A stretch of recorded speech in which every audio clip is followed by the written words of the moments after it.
بسم اللہ الرحمن الرحیم۔ السلام علیکم پیارے دوستو،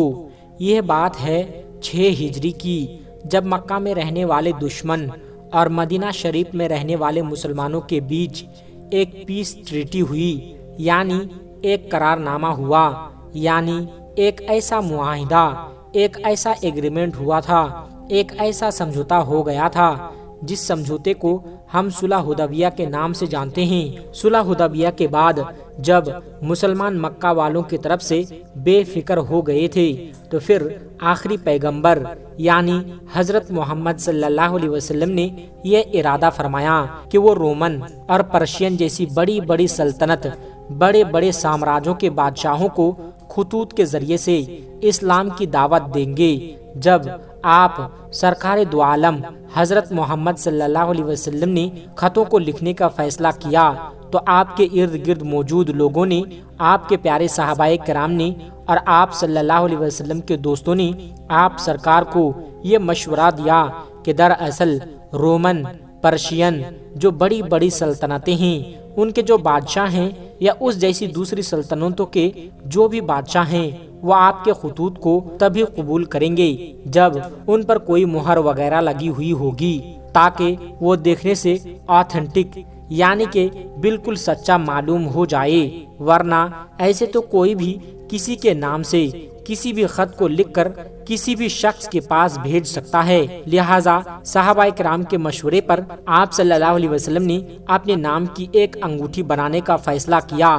یہ انگوٹھی دراصل ایک چاندی کی انگوٹھی تھی جس کے اوپر محمد رسول اللہ لکھا ہوا تھا۔ کچھ اس طرح سے تھا کہ محمد لفظ سبزے نیچے تھا، رسول بیچ میں تھا اور سب سے اوپر اللہ لکھا ہوا تھا، جو انگوٹھی دیکھنے میں بالکل اس طرح کی نظر آتی تھی جو ابھی آپ اپنی اسکرین پر دیکھ رہے ہیں۔ اس انگوٹھی سے آپ اپنے خطوں پر مہر لگانے کے بعد آپ حضرت محمد صلی اللہ علیہ وسلم نے ایک کے بعد ایک لگاتار اپنے صحابیوں کو، اپنے ساتھیوں کو الگ الگ علاقوں میں بھیجنا شروع کر دیا تھا۔ جس بھی صحابی کو جس بھی علاقے کے بارے میں زیادہ نالج تھی، زیادہ علم تھا یا زیادہ جانکاری تھی یا پھر اس علاقے کا تجربہ تھا، وہ اسی علاقے میں انہیں خطوں کو لے کر روانہ ہوئے۔ اس کے بعد اسی طرح ایک کے بعد ایک لگاتار دنیا کے بڑے بڑے بادشاہوں کو اس دور میں اسلام کی دعوت لیٹر کے ذریعے سے بھیجی گئی تھی، کیونکہ یہ رسول اللہ صلی اللہ علیہ وسلم کی انگوٹھی ہے، اس لیے اس انگوٹھی کو بہت زیادہ برکتی مانا گیا ہے۔ اور یہی وجہ ہے کہ جب حضرت محمد صلی اللہ علیہ وسلم خود بھی واش روم وغیرہ جایا کرتے تھے تو انگوٹھی کو باہر ہی اتار کر جایا کرتے تھے۔ ویسے تو پیارے نبی حضرت محمد صلی اللہ علیہ وسلم نے چاندی کی انگوٹھی پہننا شروع کر دی تھی، حالانکہ کچھ ثبوتوں سے یہ بھی پتہ چلتا ہے کہ بعد میں آپ نے اس چاندی کی انگوٹھی کو بھی اپنے دست مبارک سے نکال دیا تھا۔ آپ صلی اللہ علیہ وسلم نے ایسا کیوں کیا تھا اس کے بارے میں تو آج تک کوئی کچھ نہیں بتا سکا، لیکن دوستو اس خاص اور مبارک انگوٹھی کو پیغمبر حضرت محمد صلی اللہ علیہ وسلم کے آرڈر پر یعلا بن امیہ نے تیار کیا تھا۔ پیارے دوستو، یہاں ہم بتاتے چلیں کہ جب نبی اکرم حضرت محمد صلی اللہ علیہ وسلم ظاہری طور پر ہماری دنیا سے پردہ کر گئے تو ان کے بعد یہ خاص انگوٹھی اسلام کے پہلے خلیفہ یعنی خلیفہ مسلمین امیر المومنین حضرت ابوبکر صدیق رضی اللہ تعالی عنہ کے پاس پہنچی۔ ان کے بعد یہ انگوٹھی دوسرے خلیفہ یعنی حضرت عمر فاروق رضی اللہ تعالی عنہ کے پاس آئی، جبکہ ان کے بعد یہ انگوٹھی اسلام کے تیسرے خلیفہ یعنی کہ حضرت عثمان غنی رضی اللہ تعالی عنہ کے پاس آ گئی۔ دلچسپ بات یہ ہے کہ نبی کریم صلی اللہ علیہ وسلم کی طرح ہی ان تینوں خلفاؤں کے دور میں بھی جب بھی کوئی خط لکھا جاتا یا کوئی تحریر لکھی جاتی تھی، یعنی کسی بھی طریقے کا کوئی لیٹر پیڈ جاری کیا جاتا تھا یا پھر کچھ آرڈر وغیرہ دیا جاتا تھا، تو ہمیشہ اس پورے پیپر کے نیچے اسی انگوٹھی کی مدد سے مہر لگائی جاتی تھی۔ یعنی آج کے دور میں جس طرح اسٹمپ پیڈ کو یوز کیا جاتا ہے، اسٹیمپ لگایا جاتا ہے، اسی طرح اس دور میں اس انگوٹھی سے مہر لگائی جاتی تھی۔ تیسرے خلیفہ یعنی حضرت عثمان غنی رضی اللہ تعالی عنہ کے پاس یہ انگوٹھی صرف اور صرف 6 سال تک ہی موجود رہی اور اس کے بعد یہ انگوٹھی اچانک سے ایسے غائب ہوئی یا ایسے گم ہو گئی کہ اس کا آج تک اس جدید دور تک بھی کوئی پتہ نہ چل سکا۔ مگر ہاں، یہ بات کلیئر تھی کہ اس انگوٹھی کے گم ہوتے ہی پوری کی پوری مسلم قوم میں ایسا فتنہ اٹھا، ایک ایسی مصیبت آئی جو آج تک ختم ہونے کا نام تک نہیں لے رہی ہے۔ ایک ایسا فتنہ جس نے آنے والے کچھ سالوں میں ہی خود مسلمانوں کے ہی تیسرے خلیفہ یعنی کہ حضرت عثمان غنی رضی اللہ تعالی عنہ کو نہ صرف شہید کر دیا گیا بلکہ بعد میں کچھ وقت بعد ہی مسلم کمیونٹی کے اندر سول وار یعنی گرہ بھی شروع ہو گیا اور پہلی بار مسلم کمیونٹی کے 2 ٹکڑے ہو گئے، یعنی مسلم کمیونٹی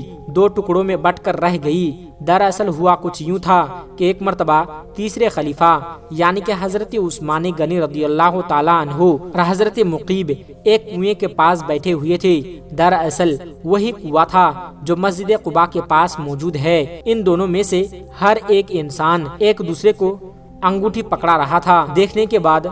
تب اچانک سے نہ جانے کس کے ہاتھ سے انگوٹھی چھوٹی اور یہ انگوٹھی کنویں میں جا گری۔ اب جیسا کہ ہم سب جانتے ہیں کہ نبی کریم صلی اللہ علیہ وسلم کی انگوٹھی تو کوئی عام انگوٹھی تو نہیں تھی، اس لیے اسے بہت ڈھونڈا گیا، یہاں تک کہ تمام صحابہ کرام نے 3 دنوں تک خوب محنت کی اور اس کنویں کا سارا پانی خالی بھی کروا دیا اور پورے کنویں کو سکھا دیا، یعنی پورے کنویں کو پوری طرح سے صاف کر دیا، اور اس کے باوجود بھی کہیں پر بھی اس انگوٹھی کا کہیں پر بھی کچھ پتہ نہیں چلا۔ اس انگوٹھی کے گم ہو جانے کی وجہ سے اب حضرت عثمان غنی رضی اللہ تعالیٰ عنہ بہت زیادہ پریشان رہنے لگے تھے، جس کی وجہ سے کچھ وقت کے بعد حضرت عثمان نے ایسے ہی ہو بہو سیم انگوٹھی تیار کروا دی، اور انہوں نے اس اوریجنل انگوٹھی کی ایک کاپی تیار کروا دی تھی، جس کو نہ صرف حضرت عثمان پیار سے دیکھا کرتے تھے بلکہ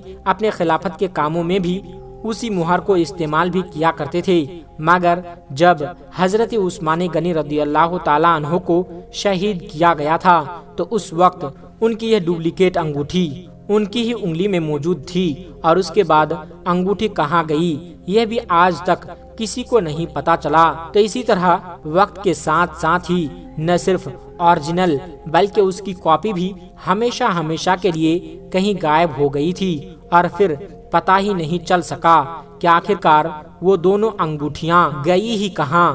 دوستو، آخر میں ہمارے تمام مسلمان بھائی بہنوں سے گزارش ہے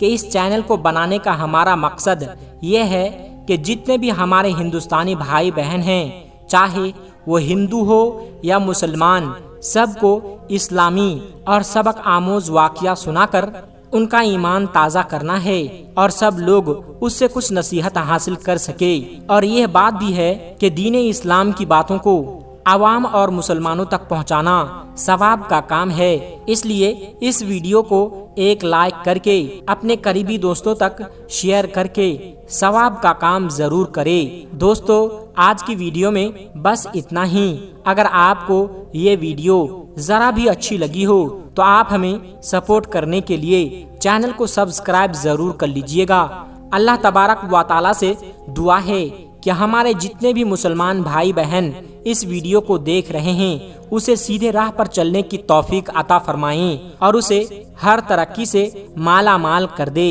آمین ثم آمین۔ آج کی ویڈیو میں بس اتنا ہی، ملتے ہیں ایک پھر نئی ویڈیو کے ساتھ، تب تک آپ اپنا اور اپنوں کا بہت زیادہ خیال رکھیے گا۔ السلام علیکم ورحمۃ اللہ وبرکاتہ۔